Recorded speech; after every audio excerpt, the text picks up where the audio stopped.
Olá a todos, como sempre, espero que vocês estejam muito bem. Esta é a minha atualização sobre a situação da linha de frente na guerra da Ucrânia. E hoje temos muitos assuntos importantes para comentar.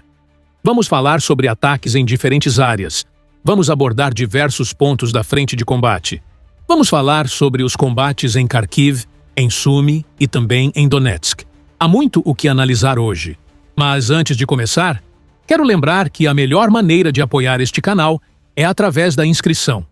Se você acompanha este conteúdo com frequência, se gosta das informações que trazemos aqui e ainda não se inscreveu, clicar no botão de inscrição é uma forma enorme de apoiar o canal e nos ajudar a continuar. Agora sim, vamos falar do que está acontecendo. Vamos começar pela região de Donetsk, onde uma vila sobre a qual já falamos bastante ultimamente foi temporariamente ocupada pelas forças invasoras.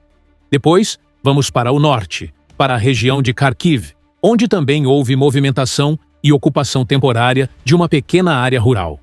E vamos discutir uma parte da frente onde estão surgindo muitos relatos sobre o que pode estar acontecendo nos arredores da cidade de Vovchansk.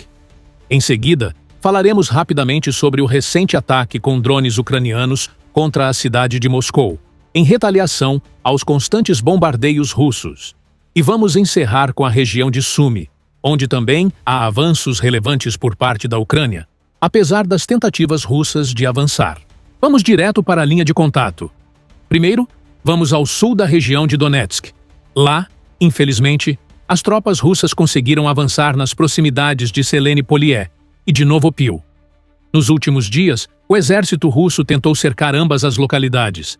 Já havíamos comentado que eles haviam avançado tanto ao sul de Novopil quanto ao norte de Selene-Polié, formando um tipo de pinça sobre as defesas ucranianas, pois essas duas localidades estão praticamente alinhadas na vertical.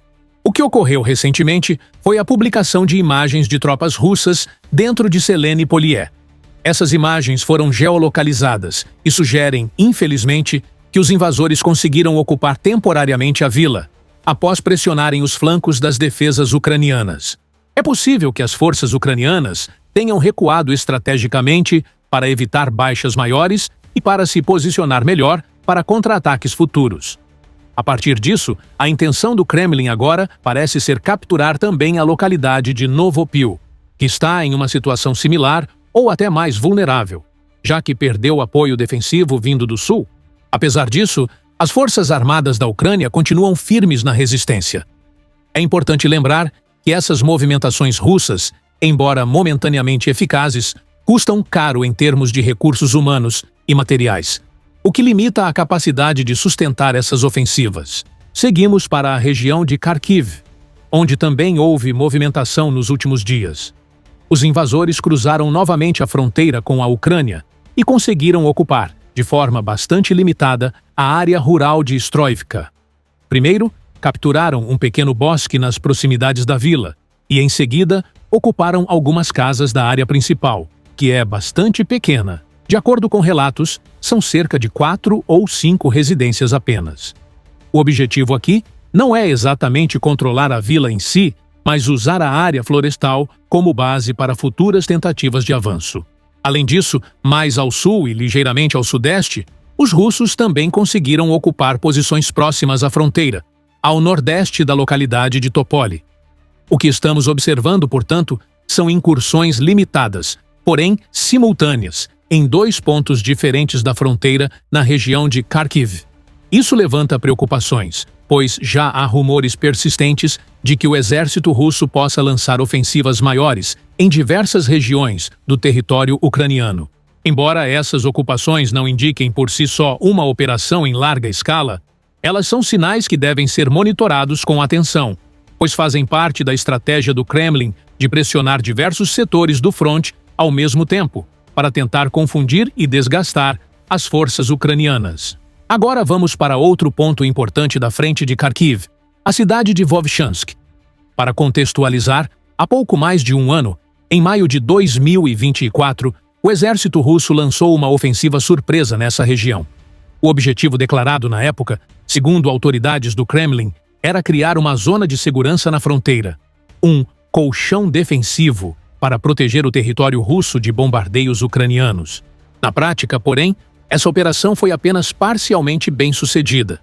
Sim, os russos conseguiram ocupar temporariamente partes das áreas de Vovchansk e Liptsi, mas essa zona tampão não foi suficiente para cumprir o que havia sido prometido publicamente. Os bombardeios ucranianos contra alvos militares dentro da Rússia continuaram, provando que a tática de Moscou fracassou em seu objetivo principal.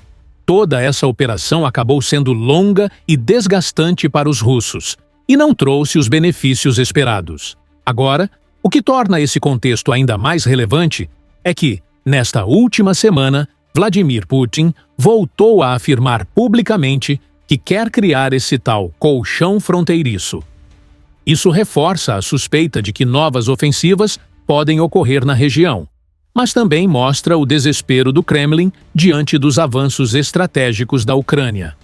As forças armadas ucranianas, mesmo enfrentando ataques contínuos, têm mostrado uma capacidade impressionante de adaptação, reagrupamento e resistência.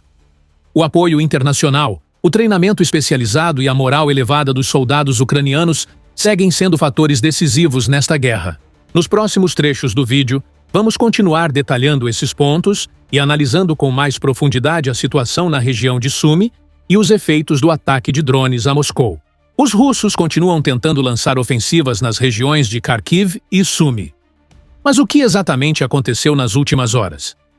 Vamos falar agora sobre a área de Vovchansk, pois diversas fontes estão relatando movimentações distintas dentro da cidade de Vovchansk.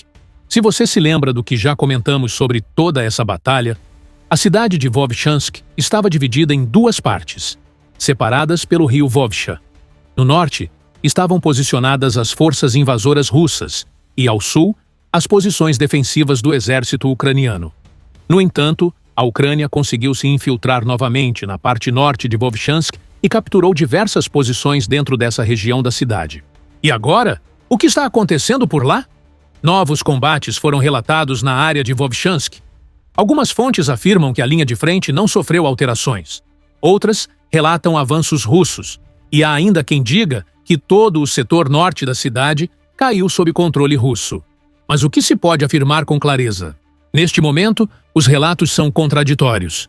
Ainda não existe nenhuma prova visual confirmando essas supostas mudanças. Pelo que consegui apurar até agora, sim, estão ocorrendo confrontos intensos. Portanto, vamos acompanhar com atenção as informações que serão divulgadas por diferentes fontes nos próximos dias, para termos uma confirmação mais precisa da situação por lá.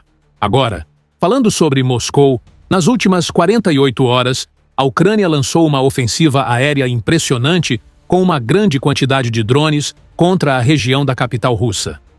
De acordo com fontes do próprio regime de Moscou, teriam sido cerca de 250 drones lançados. Como sempre, esses números costumam ser inflados, tanto pelos russos quanto pelos ucranianos, quando se trata de ataques ou drones derrubados. Porém, desta vez, a evidência indica que ocorreram sim ataques significativos. A maioria dos drones foi interceptada, como de costume, mas ainda assim houve impactos consideráveis. Relatos apontam para explosões ao norte de Moscou e também na cidade de Zelenograd. E os ataques ao norte da capital russa são considerados os mais relevantes, pois uma fábrica dedicada à produção de drones foi atingida diretamente. É importante destacar mais uma vez: esse tipo de ataque de longo alcance, feito com drones de baixo custo contra a infraestrutura crítica e a capacidade produtiva russa, representa um problema real e persistente para Moscou, e provavelmente continuará sendo. Muitas vezes, interceptar esses drones chega a ser mais caro do que o próprio custo de fabricação deles. E quando esses drones não são interceptados, os danos podem ser grandes. Até pouco tempo atrás, estávamos acostumados a ver ataques ucranianos direcionados principalmente contra a infraestrutura petrolífera da Rússia. Mas agora, estamos vendo uma nova tendência. Os ataques têm como alvo fábricas e instalações industriais. Dias atrás, se não me falha a memória, uma planta química foi atacada. Agora, foi a vez de uma fábrica de drones. Isso pode indicar uma mudança estratégica por parte da Ucrânia. Talvez exista pressão por parte dos Estados Unidos para que os ataques sejam mais focados em capacidades industriais. É difícil afirmar com certeza, mas o fato é que os alvos estão mudando. Ao invés de apenas focar em locais de produção ou armazenamento de petróleo, a Ucrânia está expandindo sua mira para instalações industriais mais sensíveis. Isso é algo que merece atenção e mostra que a Rússia ainda está longe de encontrar uma solução para conter esses ataques, mesmo com Moscou estando tão distante da linha de frente. A quantidade de drones que conseguiu atingir a capital russa prova isso. E para finalizar este panorama sobre a linha de frente, vamos até a região de Sumy. Já mencionamos Sumy nas últimas horas. Ontem mesmo, comentamos sobre a ocupação russa da localidade de Veliki Burluk e da entrada inimiga em Bohodukhiv. Mas o que dissemos naquele momento? Comentamos que, embora esses movimentos fossem significativos, era preciso observar se eles representavam uma ofensiva contínua por parte das forças russas. Em outras palavras, era necessário avaliar se havia uma iniciativa clara de avanço nessa região. Devemos lembrar que há vários meses os russos invadiram a região de Sumy com o objetivo inicial de hostilizar as rotas de abastecimento ucranianas que passavam por Kursk. Porém, depois disso, ficou evidente que o verdadeiro objetivo era capturar mais e mais território. De fato, vimos diversas localidades ucranianas caírem sob controle do inimigo. Contudo, de repente, os relatos sobre a atividade na região diminuíram bastante. Por um tempo, não se ouviram mais notícias sobre novos avanços. Naquela ocasião, dissemos que era essencial acompanhar se, após a ocupação de Veliki Burluk e Bilovod, haveria novas movimentações. E de fato, elas aconteceram. O exército russo conseguiu capturar o restante da localidade de Bohodukhiv e, a partir de outro ponto, avançou para ocupar a cidade de Konstantinivka, também na região de Sumy. Ou seja, estamos vendo dias com novas conquistas russas. Foram 2 capturas em um único dia. Isso indica que existe agora uma certa continuidade nos movimentos ofensivos. E isso, sem dúvidas, chama bastante atenção. Pois revela que a ofensiva russa no setor de Sumy pode estar ganhando fôlego, algo que o Kremlin vinha tentando disfarçar. Mas na prática, o que está ocorrendo é um avanço lento, com perdas significativas para os invasores, em troca de localidades pequenas, pouco relevantes do ponto de vista estratégico, e que rapidamente se tornam armadilhas mortais diante da resistência ucraniana. Precisamos falar sobre as informações que têm surgido ao longo do tempo a respeito da possibilidade de que os russos lancem uma ofensiva contra a região de Sumy e contra a região de Kharkiv. Há rumores de que, supostamente, existiriam entre 50 mil e 60 mil soldados russos posicionados em cada uma dessas fronteiras. Ou seja, entre 50 mil e 60 mil soldados na direção de Sumy e outros 50 mil a 60 mil na direção de Kharkiv. Todas essas informações vêm sendo divulgadas por Putin e pelas autoridades russas, que alegam sentir a necessidade de criar uma espécie de colchão fronteiriço. Talvez o que estejamos vendo agora seja apenas a etapa preliminar de toda essa ofensiva. Sobre os próprios ataques, caso realmente ocorram, o que dá para entender é que com 50 mil ou 60 mil soldados não é possível chegar até as capitais regionais. Porém, esse número de tropas seria suficiente para ir expandindo a zona de controle e, possivelmente, construir esse tal colchão fronteiriço que eles tanto falam. Hoje, o jornal The Kyiv Independent, um dos principais meios de comunicação ucranianos, comentou sobre tudo isso. Eles relataram algo semelhante ao que já temos discutido nestes últimos vídeos, que alguma ação ofensiva da Rússia deve sim acontecer. Há muitas informações circulando, muitos rumores e declarações, tanto de autoridades quanto de veículos da imprensa ocidental.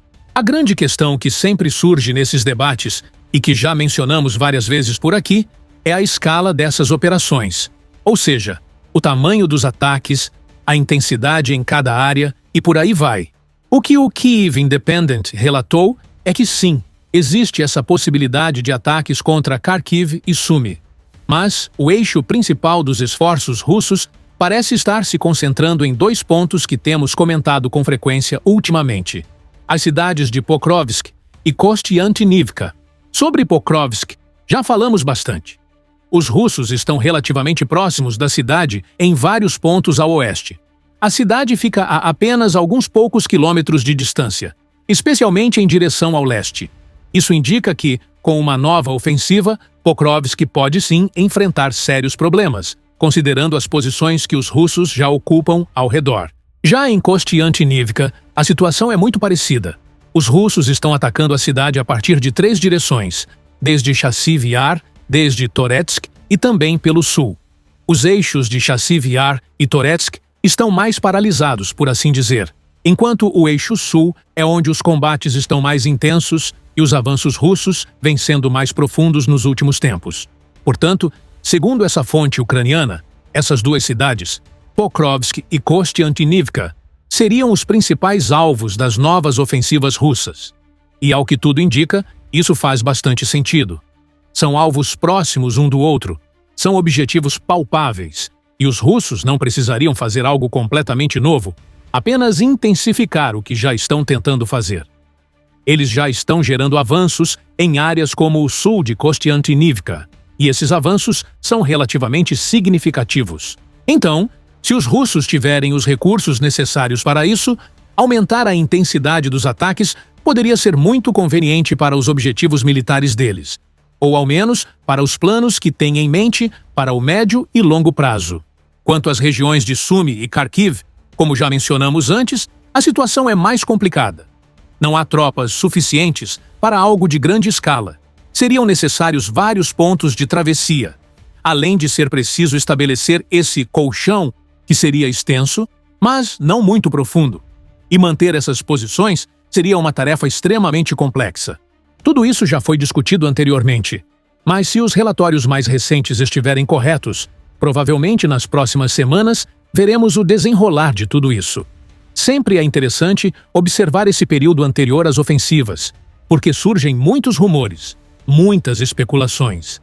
E depois é possível identificar o que realmente era verdade, o que foi exagerado e o que era completamente falso. Reforçando o que mencionei antes, acredito que algo certamente vai acontecer com base nas informações que estão surgindo. Claro, não posso garantir nada, não tenho como controlar esses eventos, mas tudo aponta para o fato de que algo significativo está prestes a ocorrer. Sobre o local exato, ainda há incertezas. Existem vários pontos de interesse, e o debate vai além de apenas determinar qual local será atacado. Isso porque, até certo ponto, vemos ações ofensivas russas em praticamente todas as frentes. De tempos em tempos, há algum avanço em um ponto diferente, mas isso não significa, necessariamente, que há uma nova ofensiva sendo lançada. Pode ser apenas a continuidade de operações anteriores. É importante diferenciar entre ataques pontuais e uma verdadeira ofensiva. A grande dúvida, pelo menos na minha análise, está em identificar onde essas ofensivas contínuas vão realmente se intensificar. Em quais setores veremos um aumento significativo na intensidade dos combates, onde os russos pretendem realmente romper as defesas ucranianas, e principalmente onde e como virá a resposta da Ucrânia. Mas tudo isso será respondido em breve. Imagino que no médio prazo, talvez nem tanto no longo prazo, e ainda não exatamente no curto prazo, já veremos respostas claras a respeito do que está por vir. E com isso me despeço por hoje. Muito obrigado por assistir, espero que todos tenham uma excelente tarde. E se tudo der certo, nos vemos novamente amanhã. Um grande abraço e muito obrigado.